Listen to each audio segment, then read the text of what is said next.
How are you doing today? Doing pretty good. Sun is shining, you know, not too bad. So, my first question is, what are some songs and artists that you've been digging of late? Good question.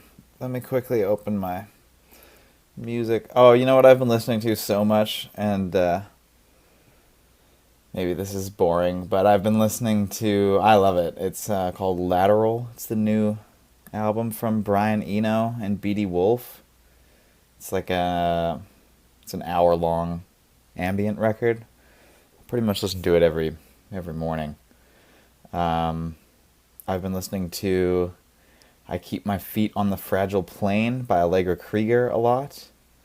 I've been listening to all of Angela Autumn's discography a lot. Um, I listen to Paul Simon a lot in general. And yesterday I was listening to Mudslide Jim and the Blue Horizon, the James Taylor record, which is a classic. So that's kind of what I've been spinning. Nice, diverse selections. Yeah.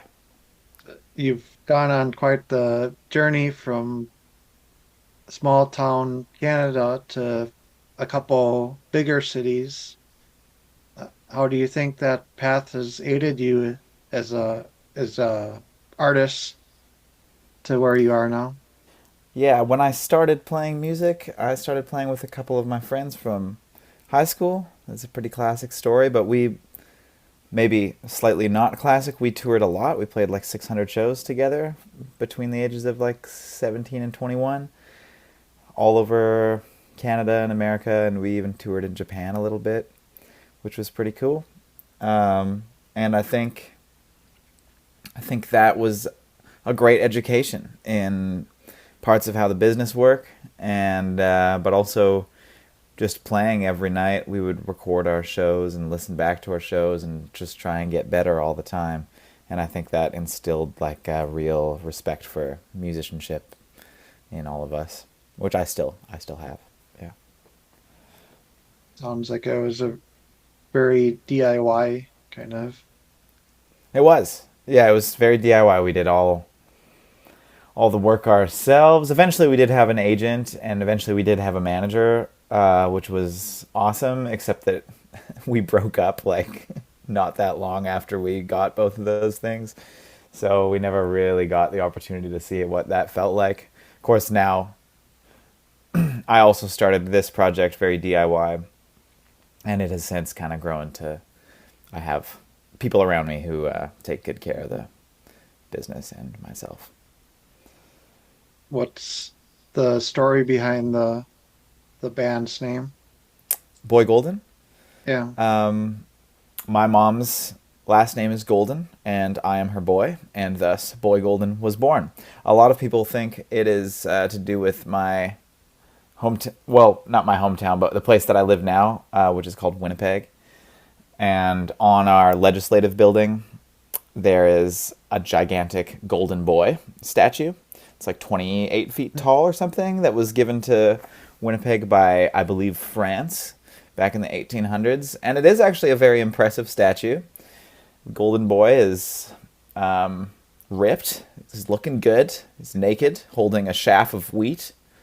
And a lot of people think that that's what Boy Golden was from, but that's not it. But I mean, hey, whatever. As long as you remember the name, it's all good.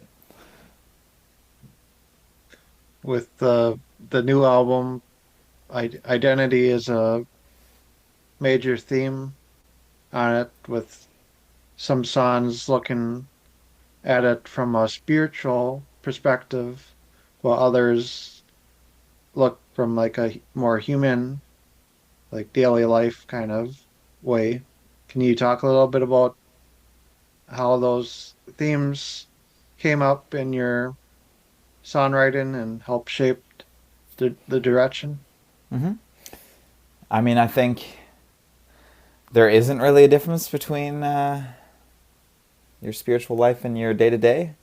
if you are divorcing those two things, you're probably not really living that well. I find for me, anyways, I do feel like obviously there's parts of the day that are difficult and don't feel like they have much meaning to them, but Mhm. in fact, there's really no material difference between sitting in traffic and sitting at home. You're just doing something that feels more frustrating. So I think those themes come up in my music because they come up in my life. And I write just from. I mean, I don't always write autobiographically, but all of my writing is informed by my experience, and that's my personal take on spiritual matters. Is that it's your day to day. Was there something that made you start leaning in that direction, songwriting wise? Um, you know what? Kind of. I've always wanted to just push myself to not just write about things that happen. I feel like a lot of songs, a lot of art that I love are about, I don't know, they're about, I mean, that's kind of the point of poetry to me, is getting out from just the quotidian, everyday journal writing part. And I kind of think that there was, maybe this is controversial, I think there was a trend towards really autobiographical, very raw, tell-all songwriting Hmm. over the last little while in pop music, and I guess I just didn't really want to do that. I was like, I love songwriting that can tell a story and make maybe a larger point. And obviously, you can make a larger point with your autobiographical songs as well. But I think I did always want to push myself to just try and write about bigger themes and still make it a fun listen. You know, Not pretentious. I don't want it to be pretentious. I think the press materials mentions the songs pulling from Buddhist philosophy. Can you talk a little bit about how those two kind of work so well together? Yeah, I have spent a lot of time reading Buddhist philosophy, reading Eastern philosophy. I've also spent a lot of time reading Western people interpreting Eastern philosophy, which is kind of its own genre, I think. And I've spent time sitting a lot of meditation over the years. I still do. And I just find those philosophies fit my life really well. So that's kind of how I see the world. So that's why it comes out in my writing, I think. What's the story behind the album's title, and how is it reflected in the themes? So the album's title came from two things. It came from a Chris Christopherson tune called "Best of All Possible Worlds." It's a really great song that I learned a few years ago, and that always kind of stuck with me. And I always thought that turn of phrase was really interesting. And then when I started looking into that turn of phrase, "Best of All Possible Worlds," it actually is from an old philosopher, Leibniz or something like that, German guy, who argued that if God is benevolent and omniscient and omnipotent, then the world that we're living in must be the best possible world. And then a bunch of people, like Voltaire, thought that was really silly. And how could this possibly be the best of all possible worlds? There's so much suffering, which I kind of tend to agree with. But then I don't know where it came from when I was actually writing that song. Um, but I just sort of kind of tried to come full circle with it and go well, you know what? This is the life I have. This is the best possible life that I have created for myself so far. So that's where the song came from. Your music pulls from a variety of different styles and influences. Why do you feel that approach is appealing, and how do you think the this album compares to your past work? I think this is my best Sonically. album, for sure. It's the best sounding album. I think it's the most ambitious album in a lot of ways. Um, but as far as the wide ranging influences go, I just don't know how to make. I don't know how to make anything other than what I make. So it's not really intentional. It's I just like a lot of different kinds of music. So I think a lot of different kinds of music makes its way into what I'm trying to do. Did you have any specific sonic goals with this album? Yeah, I did have some sonic goals. I wanted to make this the best sounding album. I've on all my other records, I've engineered, produced, and sometimes mixed them myself, which was a good process. I learned a lot by doing that. I've also produced and mixed for a lot of other artists so far in my life, and I'll probably continue to do that. So doing it for myself was really like what made me feel quite confident doing it. That said, after I finished making my last two records and mixing them myself and recording them myself and everything, I was like, I can't do this again. This is too much work. I also feel like you make some compromises if you're doing everything, and I didn't want to compromise. I was like, I want to take a big swing here and also just perform as best I can. So yeah, with this record, I hired a producer who also engineered and mixed. And I also went down to LA and recorded it in like a real studio. All my other records have been home recordings.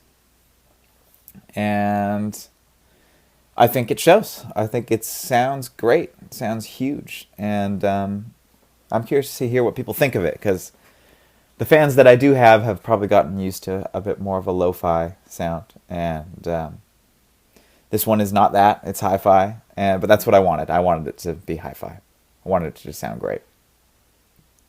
And that actually leads into my next question. You got to work with a pretty talented producer and some backing musicians. How did those come about, and how did they help you more fully realize the songs? So the producer was the first piece of the puzzle.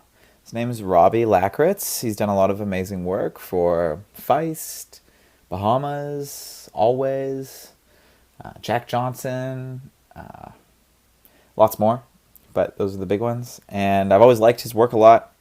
Um, Big fan of Feist. I just think she's an incredible artist.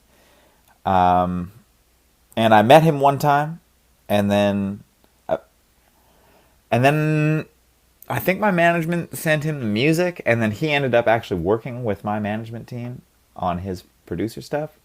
And then he liked the songs a lot, and we started chatting, and we were getting along really well.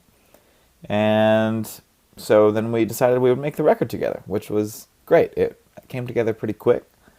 And he already knew these other musicians that he wanted to hire. He had worked with Pino Palladino on a Bahamas album, and sent the demos to him, and he liked the songs. And he had worked with Abe Rounds on, I think, a Madison Cunningham record, I think. And I loved Abe's. I just was checking out a bunch of music that he'd played on, and I just thought he was such a phenomenal drummer. So I was very excited about both of those options. I thought they're both just incredible musicians. And then he also brought in this other musician named Gabe Knoll, who's played on an absurd amount of records, and he was fascinating to work with. And I love everything that he added to the songs.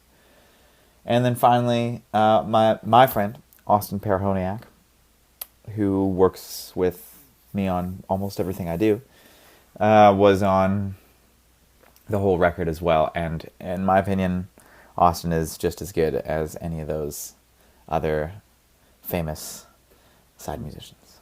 Yeah. What song or songs most shaped the direction of the album? I think the first single, Suffer, shaped the direction of the album. I think Like a Child, which is the third single, shaped the direction of the album a lot. And yeah, and then maybe the song that I threw at the studio musicians first was called New Orleans. It's not out yet. It'll be out when the album comes out. But that was the first song I threw at them because it was hard. It's the form is weird. It's got a bunch of bars of 5 here and there. It also goes to 6 at one point. It's just a tricky and strange song, but to me, always felt like one of my best, and a really good example of the style of writing I've been working on. So I think that one set the tone for the whole recording process. Just throwing the hardest song at them first and being like, "All right, what are you gonna do with this?" And they, yeah, it turned out perfectly. It was wonderful. One thing we've been doing with some of the interviews lately is to do kind of a little tutorial, like how to play a song or Hmm.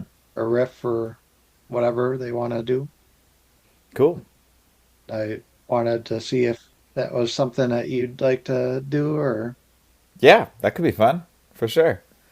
Teaching people how to play one of the songs, anyways, for sure. Yeah. I do get people trying to learn my songs sometimes, and then they hit me up in my DMs and ask if they've got it right, and I'm always happy to help them out. I always think it's really cool if someone else is learning, a piece of music that we've made. You're in luck. I'm in the right key already. Okay, so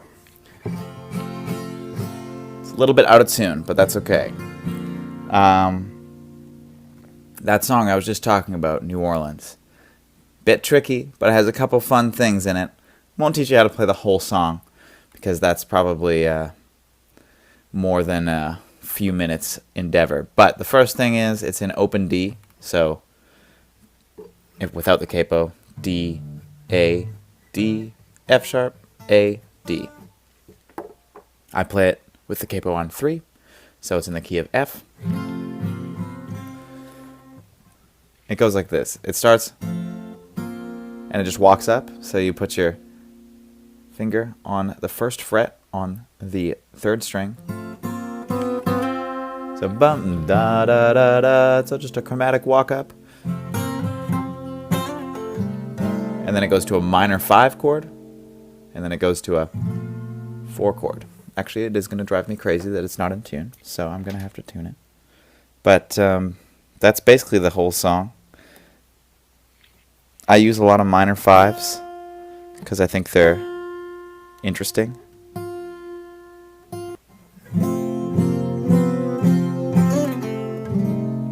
Minor 5 to the 4. And then I go.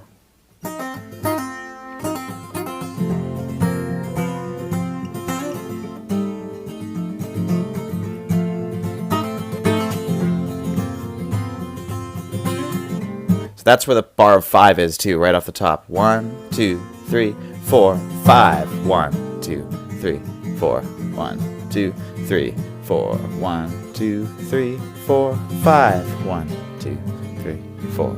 So that's how to get your head around the verse of that song. How's that? Kind of fun explanation? yeah. Sorry, it took me a little while. Thanks for sharing that. No problem. What's one of your favorite live experiences of performing from the past year?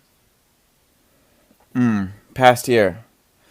I think we played just like our best show at this festival in Edmonton, Alberta, in Canada, in September. I don't know what it was. I feel like our band has always been quite good. But we've just been getting kind of better. And for some reason, that show, I think we all just felt was kind of one of our best performances ever. So that was probably my favorite live experience of the past year, I think. Other than that, like, we cut the record. A lot of the record is cut live, so I don't know. That doesn't really count as a live experience, but it does. It was some of my favorite musical playing I've ever done. Just making this album. Was that the first time that you've played live in this recording? No, my second album was all live, and then the other two have been like multi-tracked, kind of one piece at a time. But even when I do it one piece at a time, I'm kind of doing it somewhat live. Like I often just try and, if I have two people in a room, I'm just gonna try and get them to play together, even if we're not recording the entire production live. We're recording pieces of it in a live kind of way. So I always like to capture as much of it as I can. But this album was, there's like lots of it is very, very live, and we would just overdub little things, harmonies, and percussion and stuff that you'd normally overdub. What are you most looking forward to this year? Do you have any I'm really tour plans? Yeah, I've got lots of tour plans. I'm really looking forward to obviously putting out this album, something we've been working towards for quite a while now. I'm really looking forward to, I've got this cross Canada tour opening up for an artist, William Prince, who I really love. I love his music. I actually produced his last album as well, so it feels really special to be on tour with him. And then I'm doing another tour opening for my friend Kat Clyde, who is a featured artist on several of the songs on the new album. And then we've got a busy festival season. So I'm really, really happy and grateful for all the work. Yeah. Good luck with everything. Thank you. Thanks, Josh. My final two questions are SWT related. Do you have any favorite replacements song or memory related to the band? No, I'm afraid not. I did look into your publication before, and I was like, oh, it's a Replacements. He's a big Replacements fan. I don't really know their music.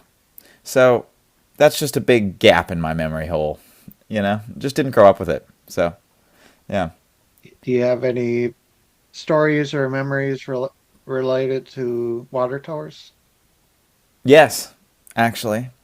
On my first album, there's a song called A Little Space, and there's a lyric that goes, "Under the water tower, the first place we got high, smoking out of a tin can, coughing, laughing, smoke in our eyes." So there you go. I don't think that was actually the first place I ever got high, but there was a water tower nearby my house, and I don't know. I guess I was just thinking about that, and so wrote it into the song. That was a place that you got together with people. I don't even really know if it was. I think I was just sort of fictionalizing my life. Yeah. Any final thoughts on the album or? Oh man, yeah. Really, just really proud of it. Really hope people get to hear it, and I hope they like it. I hope it brings something into their life that they didn't have before. So thanks for showcasing it, Josh. Appreciate it. Yep. Thanks for taking time to talk, and hope everything goes great Thank for you. on tour. Where are you based? Uh, Near Milwaukee in Oh, okay, Wisconsin. cool. We'll be down in Milwaukee in June. Have Maybe a I'll see you there. Yeah, have a good rest of your day then, and hopefully we'll chat in the future. Sounds good. Yeah, you bet. You too. Take care.